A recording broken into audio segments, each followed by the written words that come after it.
Igreja, graça e paz, amém?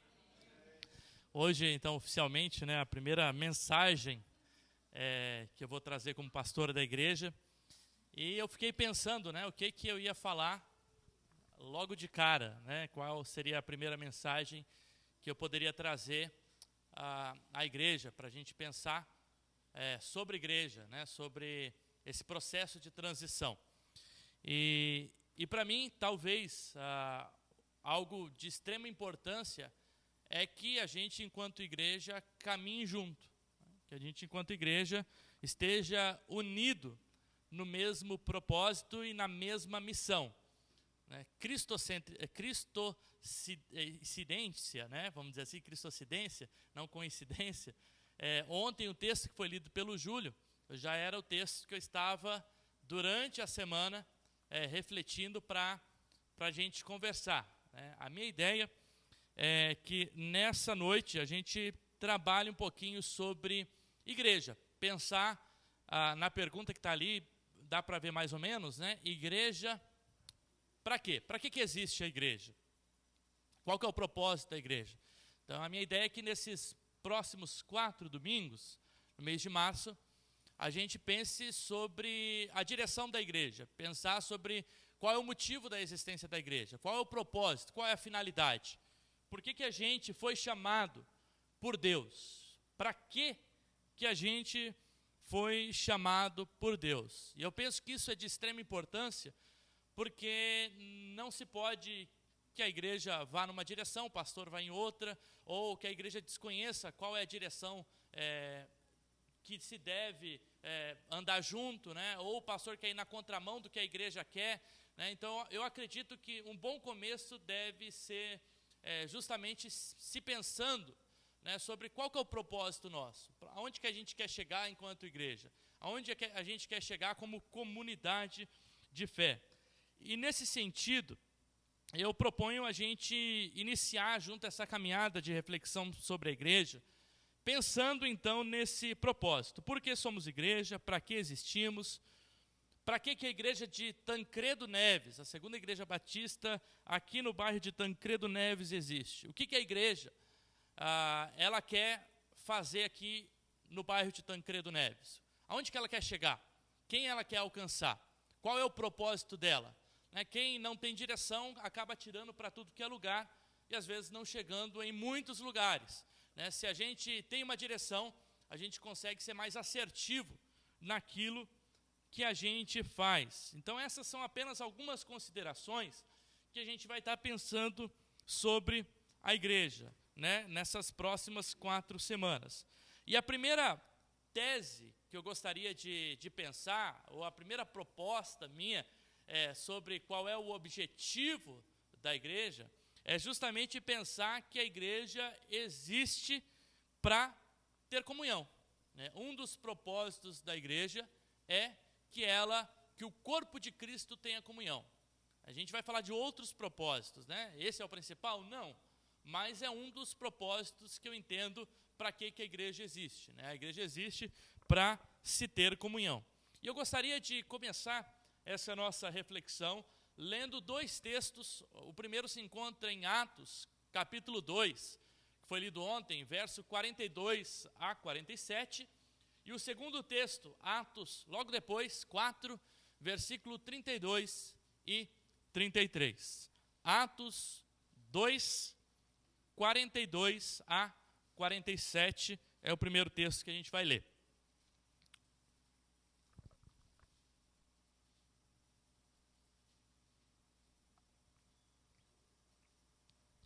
Diz assim a palavra de Deus: e perseveraram na doutrina dos apóstolos e na comunhão, no partir do pão e nas orações.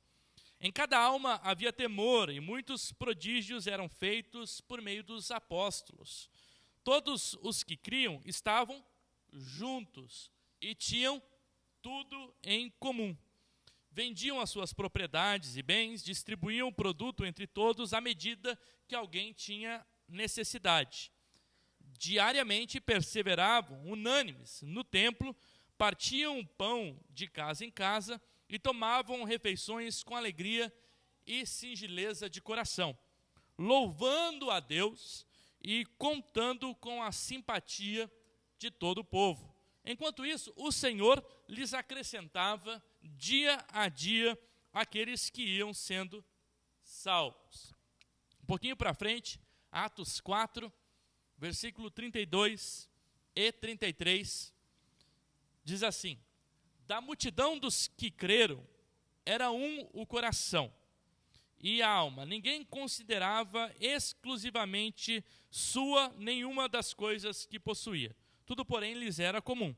Com grande poder os apóstolos davam testemunhos da ressurreição do Senhor, e em todos havia abundante graça.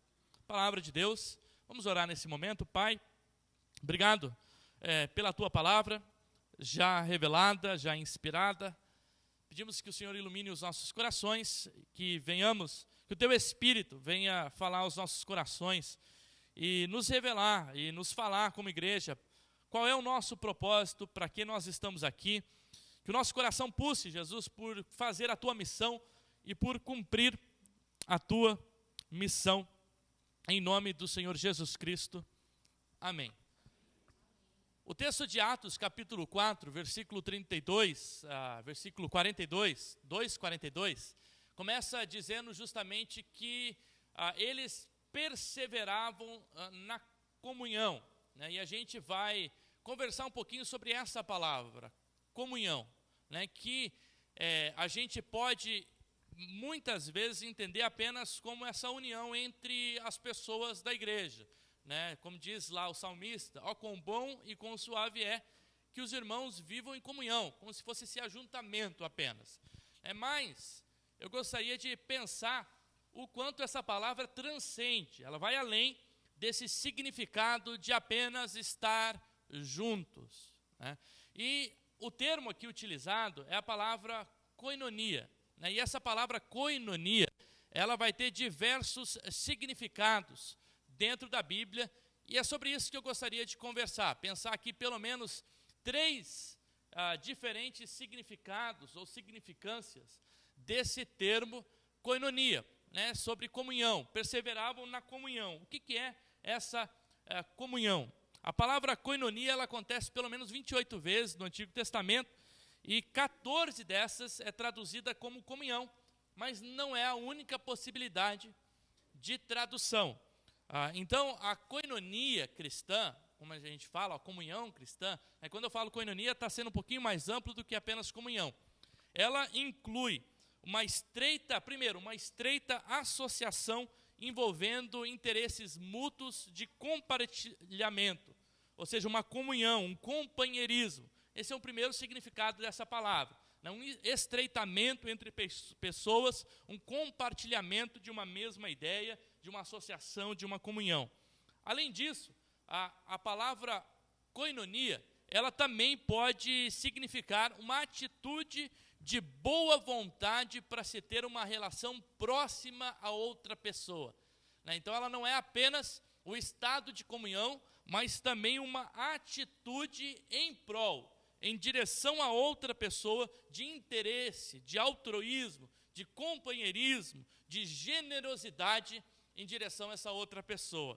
Também é traduzida como fraternidade ou unidade, né? A utilização, ou seja, de algo que Deus concede. E por último, a palavra também é entendida como uma participação conjunta em algo, né? Nós temos comunhão com Deus, ou seja, nós participamos, né, dessa comunhão juntamente com Deus. E por isso, quando nós olhamos para a palavra koinonia ou comunhão numa perspectiva bíblica, ela tem a ver com aquilo que a gente tem em comum, participando de interesse, andando junto e trazendo pelo menos 3 ideias principais.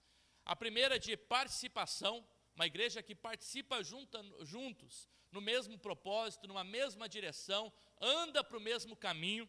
Segundo, uma igreja que compartilha aquilo que ela possui, né, seja os bens, como a gente viu na igreja primitiva, ou os dons, os talentos, a presença, né, que compartilha algo com o outro, e também a ideia de comunhão. Então, comunhão, ela é essa participação, essa partilha e esse companheirismo em torno de um abraço, ou um evangelho que abraça as pessoas e colocam essas pessoas numa condição que nós falamos que é em Cristo Jesus.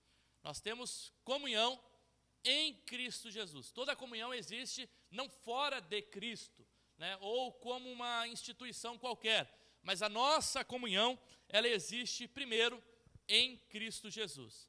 Então, o primeiro aspecto que eu gostaria de ressaltar aqui é o aspecto da participação. O que significa dizer que Jesus nos chama para participar conjuntamente, juntos, de algo? É importante notar que a participação da comunhão com Cristo Jesus, ela só pode acontecer porque primeiro Deus tomou a iniciativa de ter comunhão conosco. Nós só podemos ter comunhão com Deus e comunhão com outras pessoas porque primeiro a ação de Deus em direção a nós propiciou que nós pudéssemos ter esse relacionamento com Deus e com outras pessoas. Fora disso, todo relacionamento seria corrompido, seria fragmentado, teria problemas, né, como os nossos relacionamentos possuem. Mas quando nós entendemos a nossa posição em Cristo Jesus, nós entendemos que nós somos família de Deus e participamos de algo muito maior.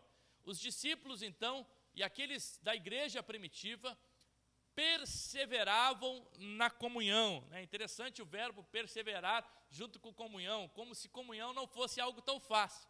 E realmente a comunhão, ela requer uma certa dedicação daquele que quer, né? Uma das definições é justamente essa, né? Estar em direção a outra pessoa, tomar uma iniciativa. Existe uma ação de eu querer estar com o meu irmão em Cristo Jesus. E nessa dimensão da comunhão, a koinonia, ela se caracteriza como essa boa vontade, né, de se participar de um interesse e de um relacionamento com outras pessoas. A gente, enquanto igreja, é chamado então a ter comunhão com Deus, a participar dessa comunhão com Deus, mas também ter comunhão com outras pessoas. E nós participamos dessa comunhão. E como nós participamos? A Bíblia vai falar que nós temos comunhão com Deus, né, que quando nós participamos da mesa, né, do sangue e do corpo, simbolizados ali pelo cálice e pelo pão,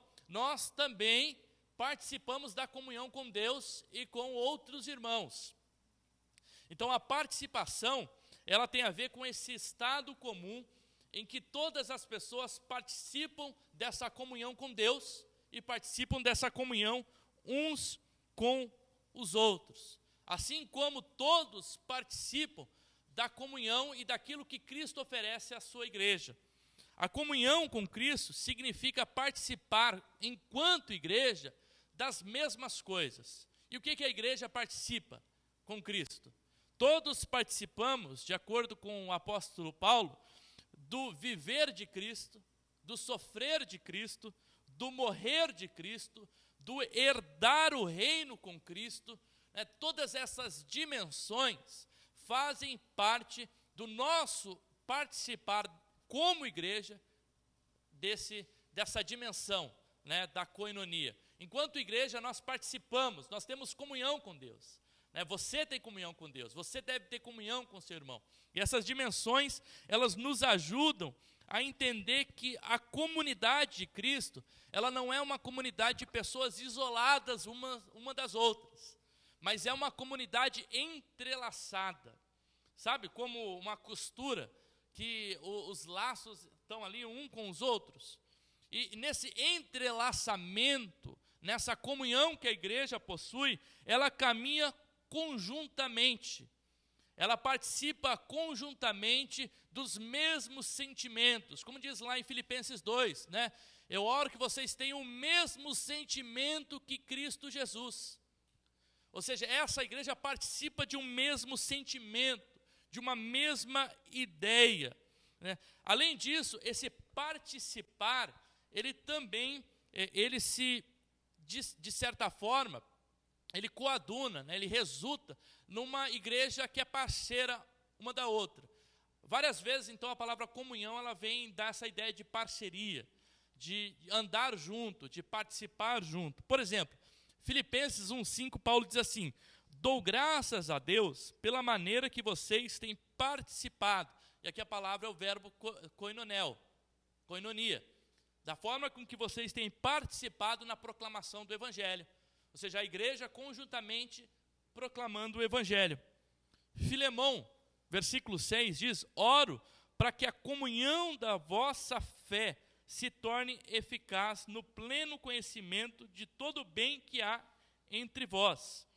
Filemão 17 diz: se você me considera como companheiro, e aí também a raiz da palavra koinonia, se você é meu companheiro, olha que interessante, 2 Coríntios 8, 23, Paulo utiliza a mesma palavra. Quanto a Tito, ele é o meu companheiro, né? Ele é o meu, aí utiliza o adjetivo de koinonia, né, para falar, ele é o meu participante, ele está comigo. Romanos 15, 26 diz assim: a oferta em favor dos santos é sinal da comunhão, ou seja, da participação que vocês têm na vida um dos outros. Então, numa primeira dimensão, experimentar a comunhão é experimentar dessa participação, dessa parceria um com o outro. Da igreja que compreende o seu propósito, compreende que a oferta na vida do outro, por exemplo, é uma forma de participar e de abençoar o outro. Compreende que se abnegar dos próprios desejos, como diz Paulo, considerando o outro superior a si mesmo, para fazer algo em direção a esse outrem, é também participar do Evangelho, é ter comunhão com o outro. Então, numa primeira dimensão, koinonia, o que é? Participação, parceria, companheirismo. Sabe, esse é um dos propósitos da igreja, para que a gente tenha parceria um com o outro, para que a gente tenha comunhão um com o outro, para que a gente seja companheiro um do outro. E aí, como resulta, qual é o resultado desse companheirismo?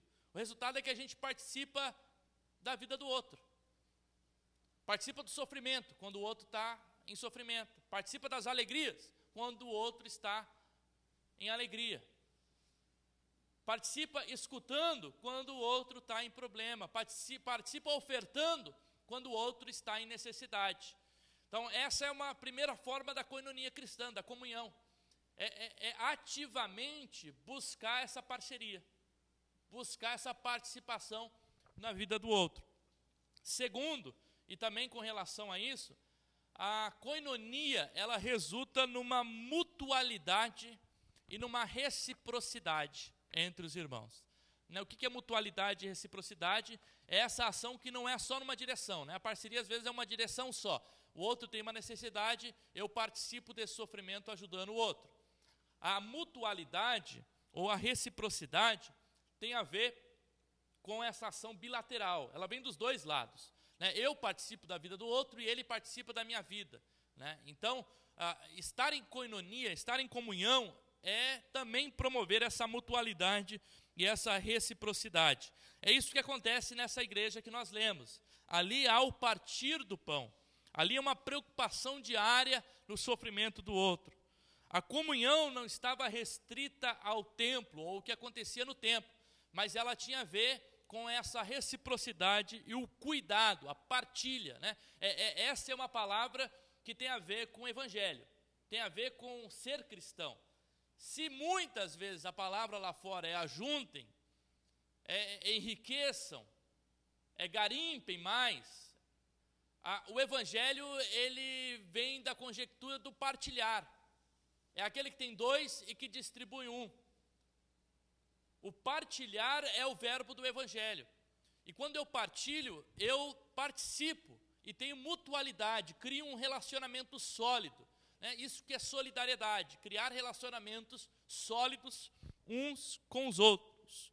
E assim a comunhão, ela pressupõe assim essa ligação de interdependência, né? Onde está tudo conectado e de reciprocidade.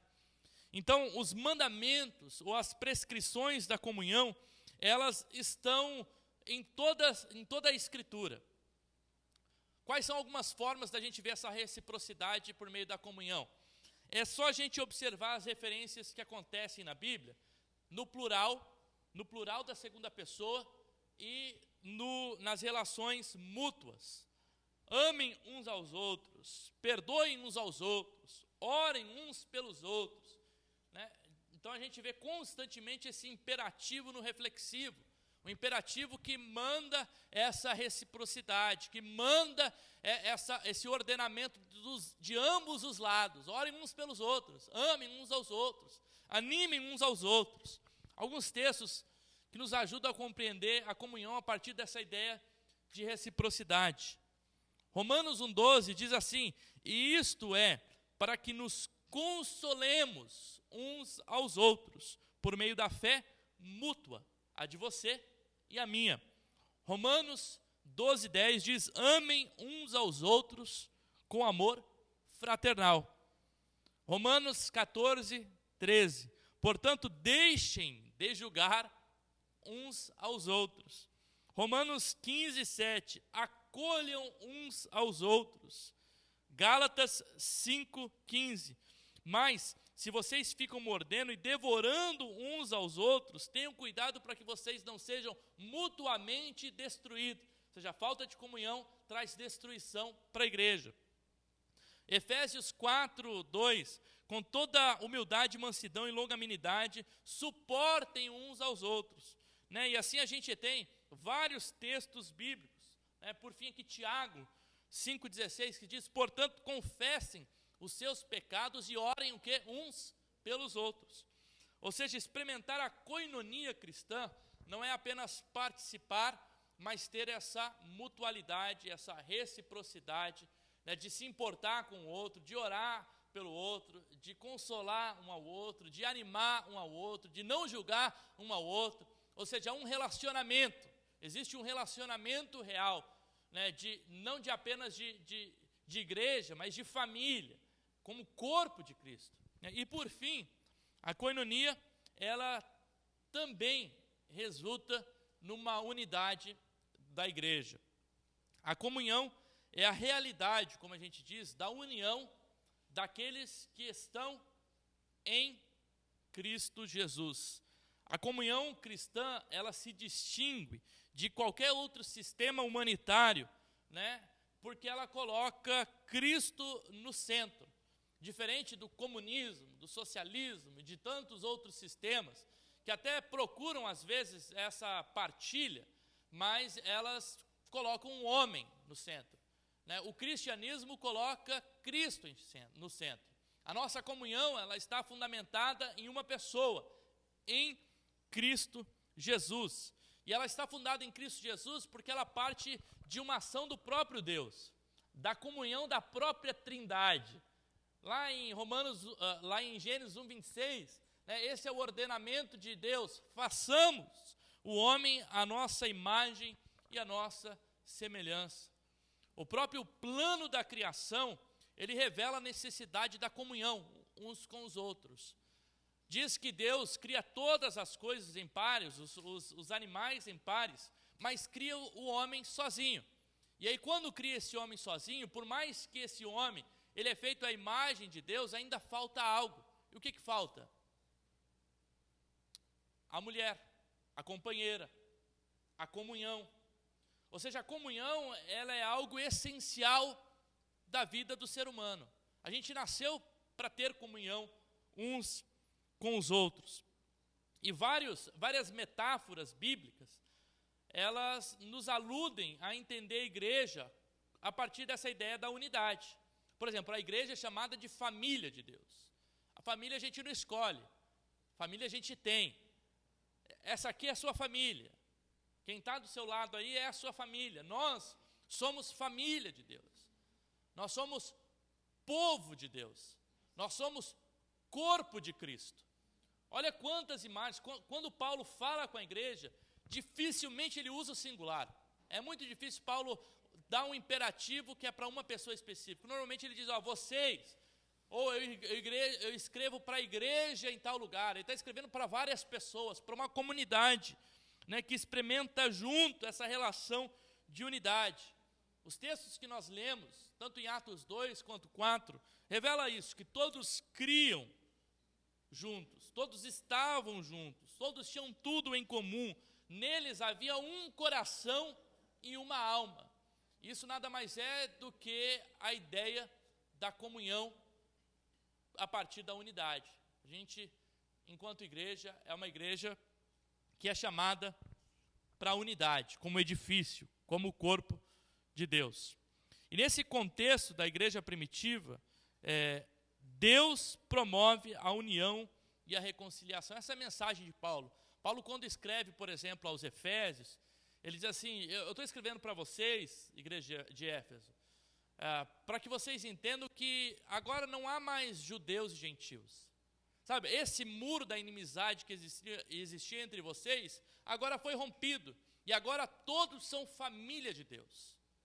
Essa é a realidade nossa. Nós somos família de Deus. E a comunhão nos coloca num lugar de igualdade. A comunhão nos coloca no lugar da fraternidade. A comunhão coloca no lugar do desapego e do abraço ao outro. A comunhão nos coloca diante da mesa, onde na mesa não há maior nem menor. Todos participam conjuntamente do corpo de Cristo e do sangue de Cristo. A koinonia é essa ideia da família de Cristo. Então, nessa pergunta que nós começamos a responder nessa noite, eu gostaria de propor que a gente ficasse esse mês de março nisso, perguntando para que existe a igreja. E a primeira resposta minha é que a igreja, ela existe para ter comunhão. Ela existe para participar conjuntamente da missão de Deus. Ela existe para viver na mutualidade, na reciprocidade. Ela existe para viver na unidade. Ela existe para experimentar de uma fé juntos. Você pode ter rixa com o seu irmão, mas essa rixa não pode tirar a nossa unidade. E a gente tem que colocar todas as nossas desigualdades e diferenças diante da cruz. E diante da cruz, Cristo nos nivela como pecador. Então todos são pecadores, mas o abraço de Deus do Evangelho inclui a todos numa mesma posição. E alguns desafios na nossa cultura nós temos que enfrentar diante da ideia da koinonia. Porque se koinonia, comunhão, é a ideia da participação, da reciprocidade, da mutualidade, da participação e da unidade, o que a nossa cultura ela grita? O que nós aprendemos lá fora? Nós aprendemos a ser pessoas individualistas.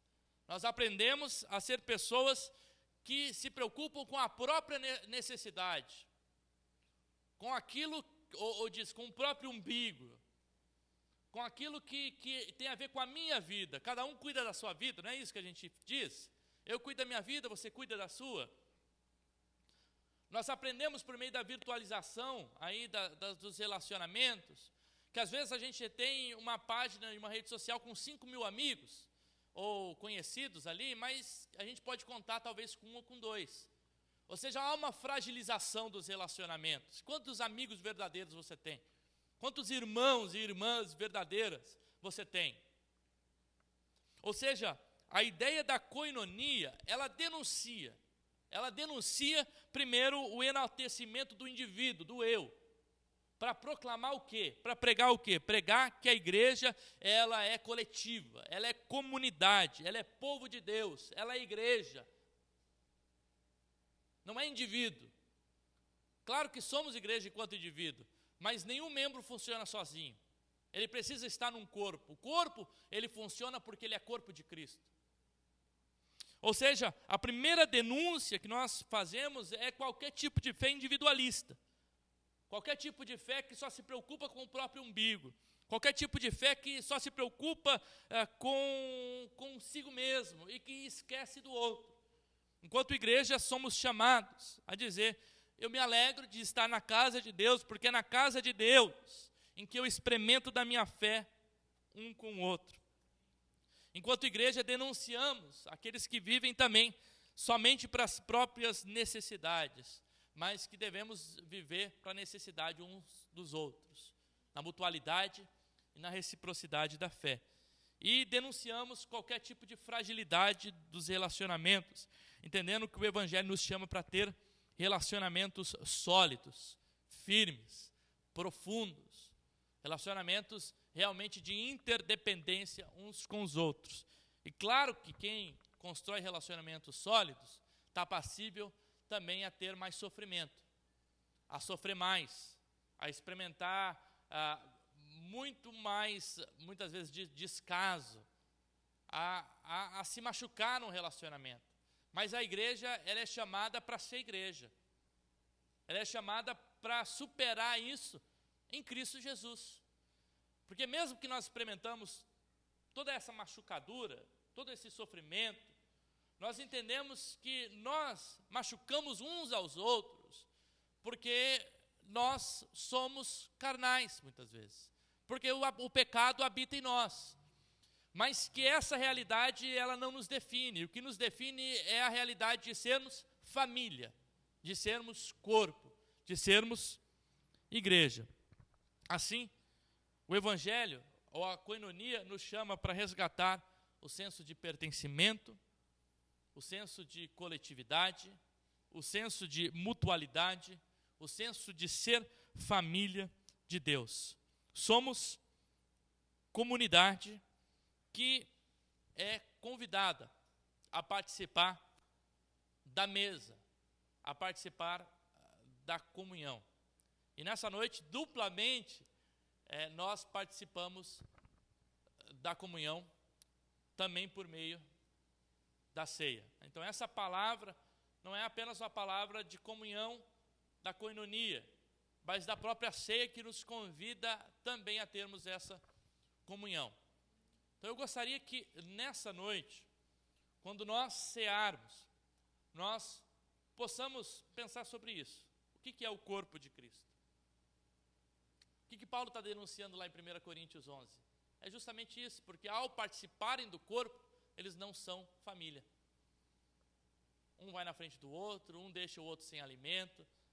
Qualquer hora a gente pode conversar sobre o que está acontecendo ali na igreja de Corinto.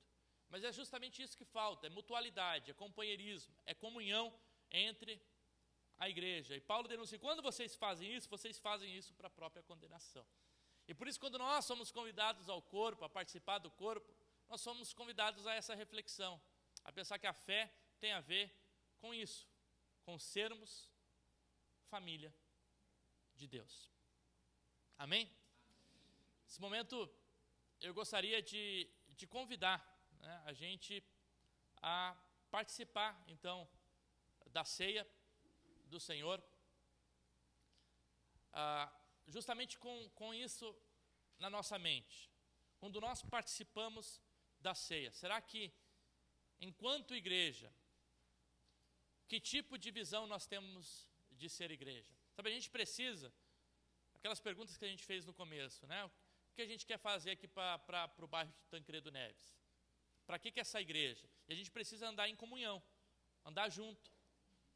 A primeira coisa que a gente precisa fazer é isso, andar junto, andar em comunhão, é participar do sofrimento um do outro, é ter vida um com o outro.